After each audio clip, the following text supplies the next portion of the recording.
Now, let's look at how search engines work. The first thing to understand about search engines is that when you perform a search, the results that you see are not live results. They are results from the search engine's database of websites.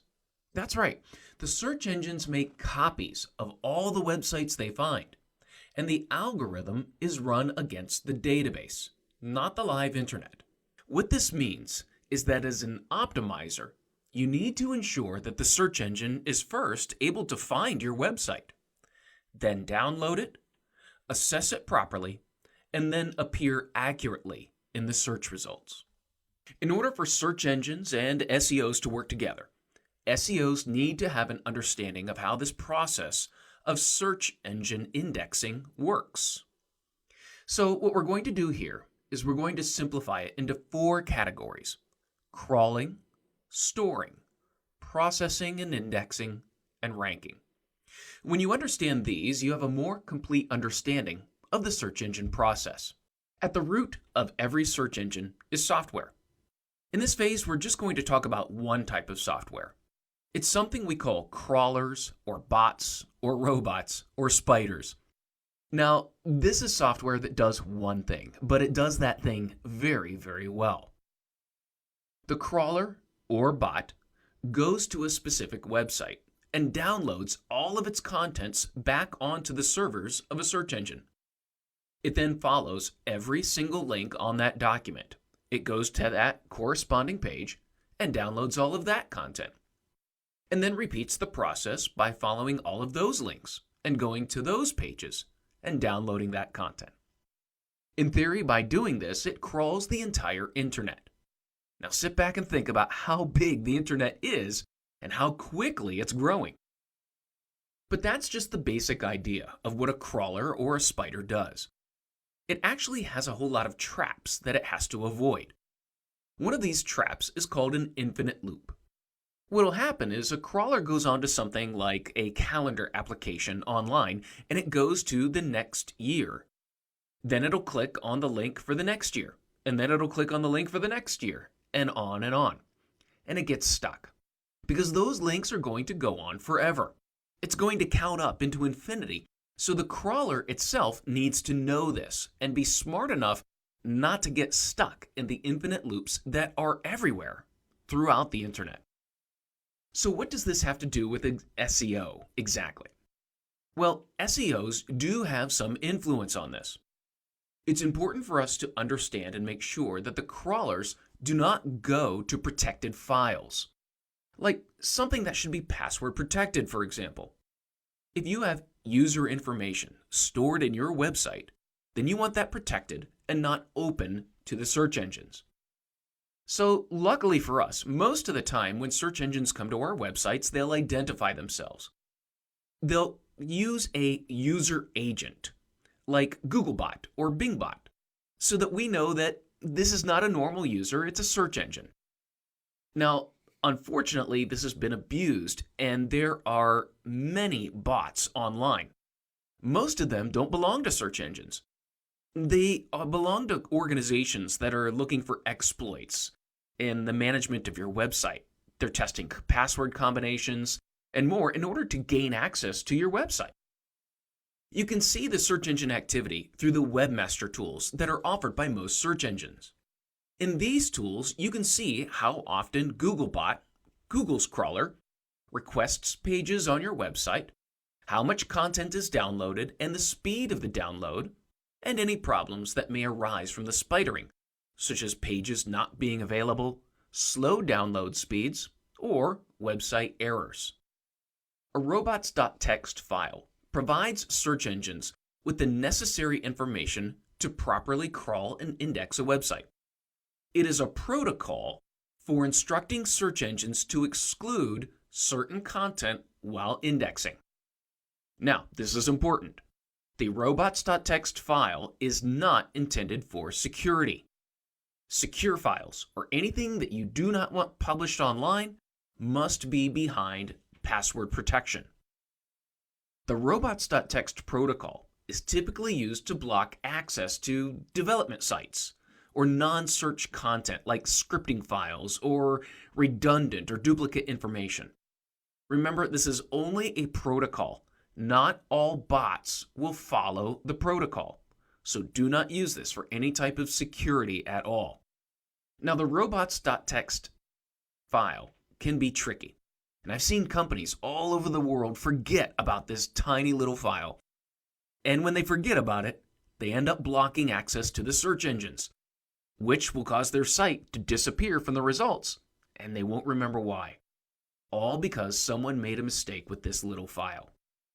Now, if you want the search engine to spider your entire website, the format is this: user agent star, which means any user agent, and then disallow in the next line, and you'll notice that nothing follows the disallow command. That means that any user agent is able to access anything on the website. Now, if I want to allow access except for a directory that has duplicate files, such as printer-friendly documents that are the same as the web pages, I don't want two versions of the same page in the search engines. So I'll add that directory into my disallow command like this: user agent star, then disallow /printer-friendly /. This now makes the directory of printer-friendly documents disallowed so that it won't be crawled or included in the search results. Now, if I have a site in development and I don't want it published yet, I can disallow the entire website like this: user agent star disallow /. Now, when you add that /, it disallows the entire website from being indexed at the root level. Nothing is allowed to be spidered or accessed by search engines. This is where a lot of companies forget about this file, as they forget to remove this or change it once they go live. And so once they go live, if they forget about it, the new website doesn't get indexed. So if you use this as a method of disallowing your development site from being indexed, make sure you add it to your list of go live steps. Because so much could go wrong with an improperly formatted robots.txt file, Google Webmaster Tools has provided you with a robots.txt test protocol. Simply use the test to ensure that your formatting is correct and that you are allowing access to the parts of the site that you desire. Now, a sitemap. A sitemap is a representational model of a website's content structure. There are two types of sitemaps. One is for primarily users, and the other is for search engines. Now, for users, it lists the major hierarchy of the website and important pages and is designed for easy visual navigation. Now, the second sitemap for search engines is an XML sitemap. XML is the language used, and it is mainly for search engines, not so much for people. It lists all of the pages of the website in a single document, providing a map for search engine spiders to find every page. Now, you can generate the XML sitemap through WordPress or through many different plugins. It's essentially a long list of links for every page, formatted for search engines, and it includes information about the images, files, and the date that the page was last updated. While it makes the job easier for search engines, it's not always critical. Search engines, especially Google, prefer to find your website through natural crawling and indexing. The natural indexing enables the context of the website to come clear with linking, citation, and surrounding pages. These sitemaps are most helpful for websites with thousands of pages and content that needs to be managed closely. The next phase is what we call storing. So after the crawlers have done their work, the data that they have downloaded needs to be stored on the search engine servers. Now, these servers are located all over the world. The general idea here is that it's stored on the servers and they've made a copy of your website. You can access this copy. It's called the cache. This is an important thing for SEOs to understand, that search engines are not working on your live site. They're only working on the copy that they have on their own server. If you have problems with search engines not downloading your content properly, viewing the cache will help you see what the search engine sees.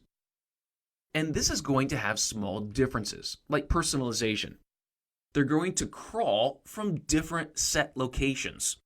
So they're not going to have it personalized or regionalized to every single location.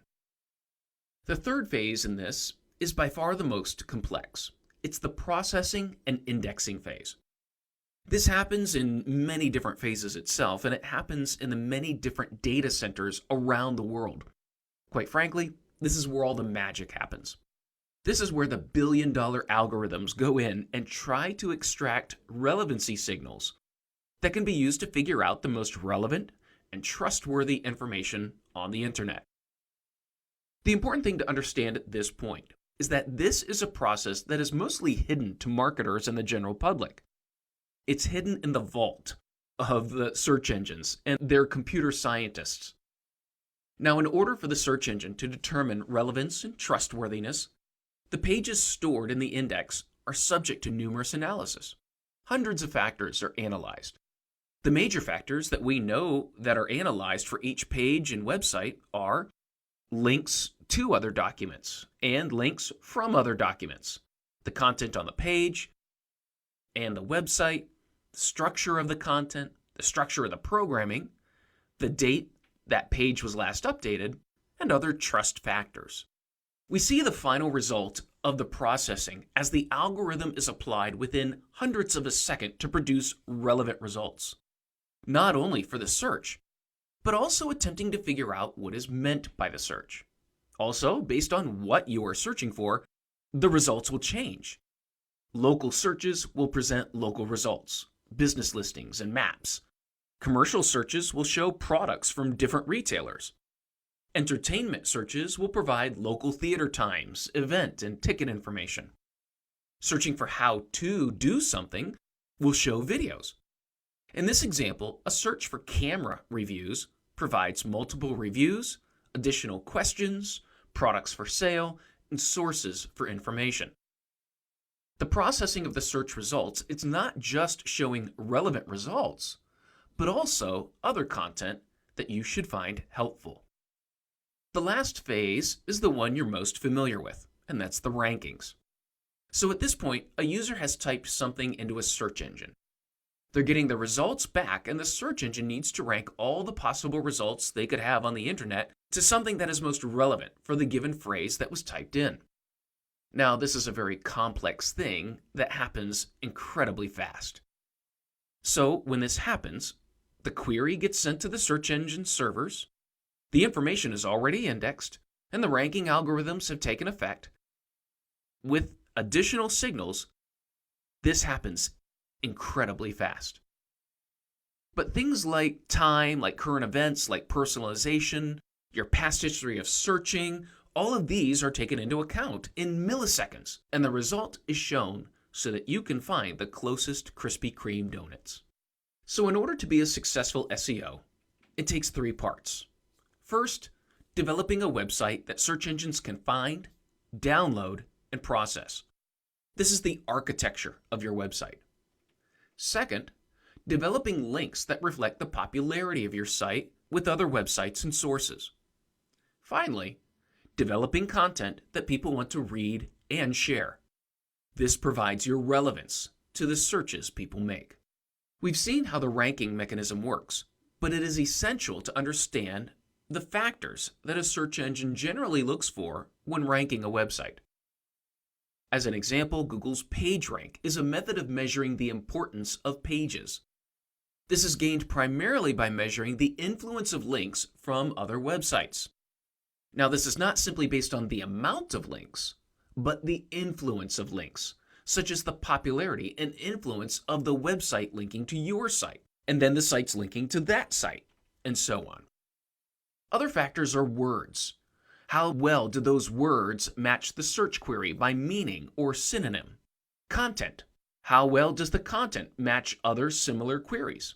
Also the context, such as the location of the searcher and their search history, the types of results, such as images, video, recipes, maps, or local business information, and finally, user behavior, also called searcher signals. This measures the searcher's clicks from the results page to the websites, the time they spend on that page, and if they come back to the results and click on others. We all know what search engines are, but which are the major search engines? The number one search engine in the world is Google. Other search engines are Bing, which is owned by Microsoft, and Yahoo. Internationally, there are many search engines that have been developed to serve a specific country, language, or region. Three of the most important to know are Yandex, Baidu, and Naver. The search engines make copies of all the websites they find, and the algorithm is run against the database, not the live internet. The results that you see are not live results. The search engine process are crawling, storing, processing and indexing, and ranking. A sitemap is a representational model of a website's content structure. It lists the major hierarchy of the website and important pages and is designed for easy visual navigation.